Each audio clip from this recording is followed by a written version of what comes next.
Would you know that God has spoken to you about taking a particular path?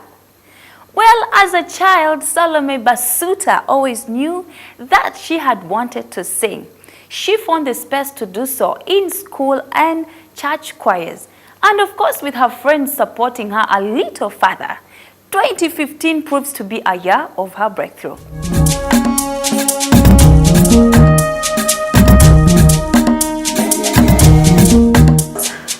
So we dance through this life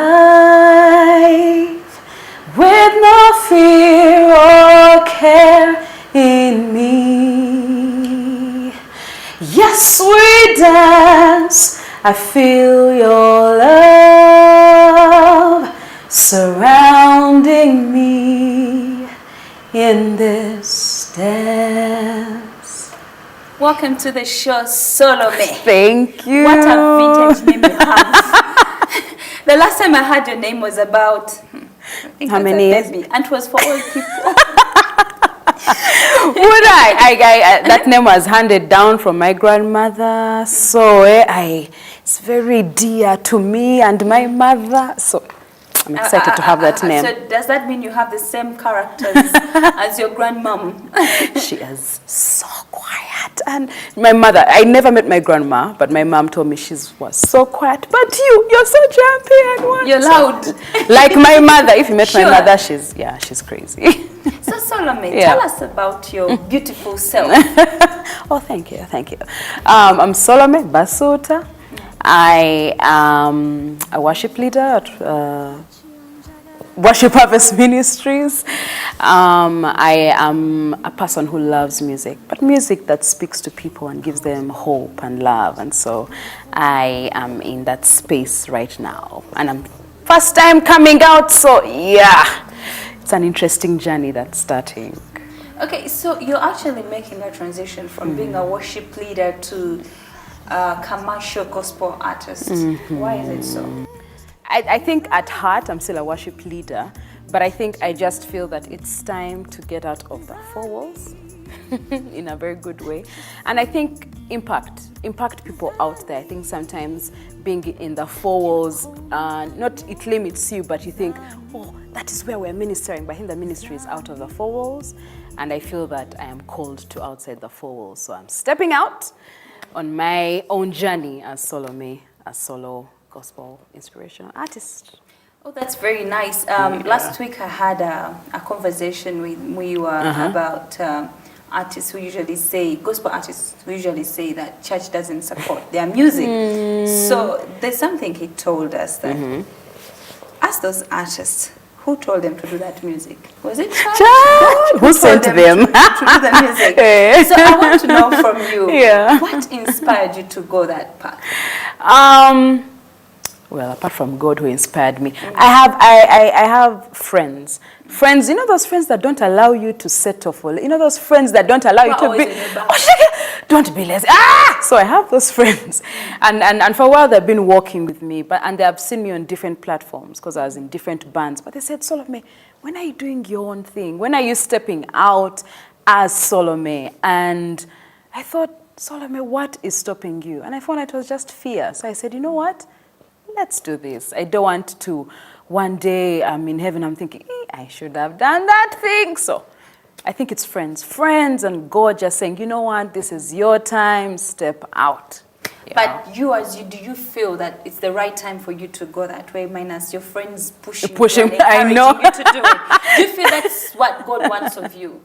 Yes, actually I was supposed to step out, not was supposed, I thought that I was supposed to step out last year. I thought, this is the year. And then I got bitten. No, actually. That's a good one. No, I didn't get bitten because I didn't even step out. But you know how I just felt God telling me, no, you're not ready. It's not your time. Your mind is not ready, and it's not your time. And I said, you know what? Let me wait. It was really hard because we're already planning for the concert. And I said, oh, okay, guys, yeah, we're done. We're not doing this now. So I feel right now, mind is alert, heart is receptive. I am full, yeah. I'm How ready. are you able to convince your choir director about it? And by the way, when you shared this with him, was he okay with it? Was he comfortable with it? Moses Mukisa, who is also the pastor but also leads, has been seeing me since I was backing up from Morris Care. Then I worked with Prague More.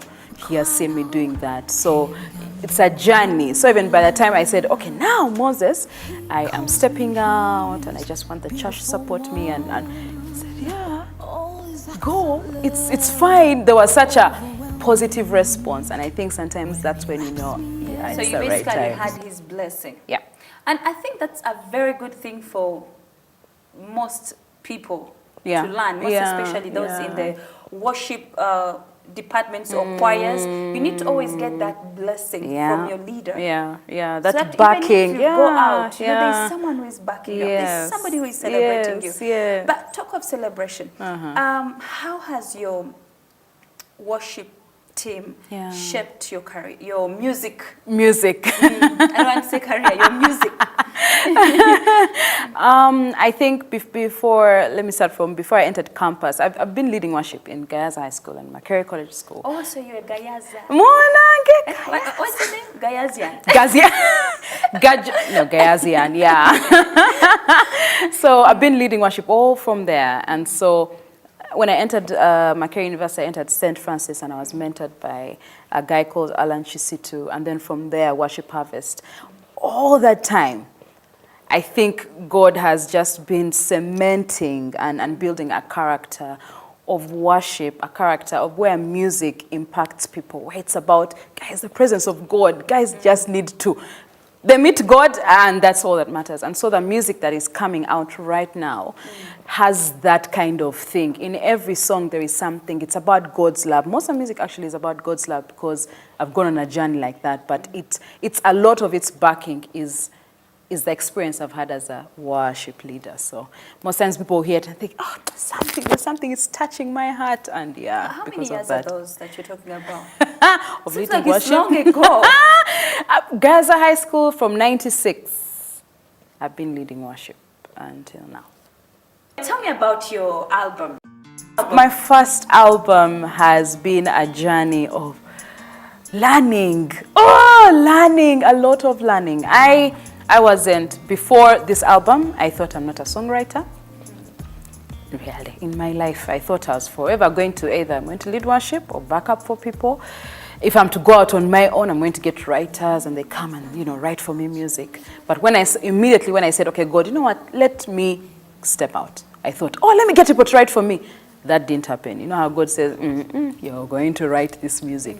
So actually when I started out writing music, God started helping me out. I just said, I wrote words down, got music down, worked with different producers. And so this journey has been such a learning process. I've been excited. I've been frustrated sometimes. Let me just interrupt you a little bit. That's fine. You said God asked you to write the songs, and the songs on your album, you wrote them. Yeah. And the songs you've been doing before, you never used to write them. No, it was just normal. The church music, the praise and worship. So what's the difference between you singing songs you've written and just singing songs you've not written? I think you have a personal experience. This is music that has come out of my personal experience with God and who He is to me. And so sometimes when you sing from that area, it's like, yes, you understand it and you communicate better. I'm not saying, with other songs you do communicate better, but you have to. But there's something about writing them. Yeah, writing your own music. There's a whole total difference. Okay, so you're talking about your personal experience, and there's something I heard about you. What? I hope it doesn't bring bad memories. No, by the way, don't worry. Could it be the bad relationship? Okay, it was a good relationship. It was a very good relationship, but by ended the up, way. Yeah, it didn't work out. It didn't really work out. Yeah. Could that be the experience you're talking about, or it's something else? Or Actually, it's a lot more to that. I think from that experience, we had a great relationship. It didn't work out, but from that relationship, God took me on a journey of love. And I think from that journey of love, which was from 2009 until 2000, maybe 12, 13, that whole chunk, God had took me on a journey of really knowing about myself, I didn't know even which color do I like. Do I like eating fruits or do I like eating? You know, I really didn't know myself. I had no identity because my identity was in my boyfriend and what he told me, and you know, and that's asking too much of anyone. So taking me on that journey of identity and finding out how much he loves me, that experience, music came from that. Yeah. Well, okay, so Solome, there are very many people who have been through what you're talking about, like a very bad heartbreak. Maybe, do you mind just in a second, do you mind sharing with them how you are able to overcome that bad experience? Relationships, I think if anyone doesn't know who they are, if you don't know yourself, either as a man or a woman, and you feel that you're going to find your identity in a man or a woman, you're bound to fail. True. So I entered that relationship. I didn't know who I was. I didn't know. I didn't have a neated relationship with God, and so. You know how you make the guy the God? Well, we need to pray because you're thinking if you pray, then we're going to be together. But you can't stand alone. You can't make decisions alone. You need his affirmation. You need his, what he says is good. Oh, that's good, great, And so I think for people who are in relationships, and are you yourself in a relationship?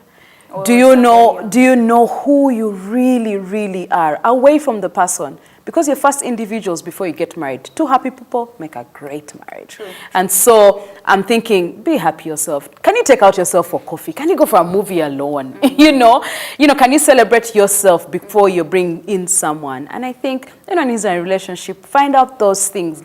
Go on a journey. And then when you meet the person, it will be great. If you're in that relationship already, you can still go on the journey and find yourself.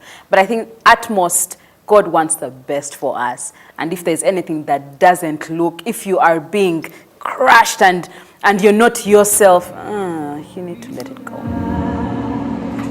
He calls me his beautiful one. All his acts of love overwhelm me. When he wraps me in his mighty hands, he satisfies my soul.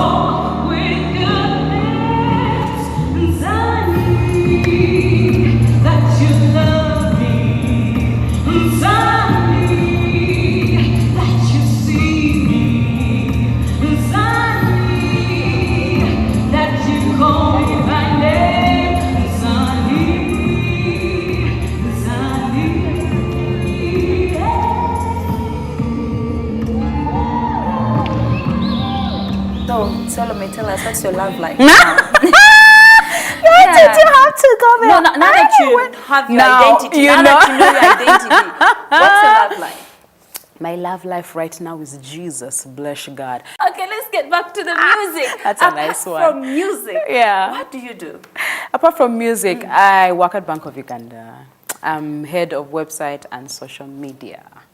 And so that's what I do during the day. And then after work, I do all these other music things.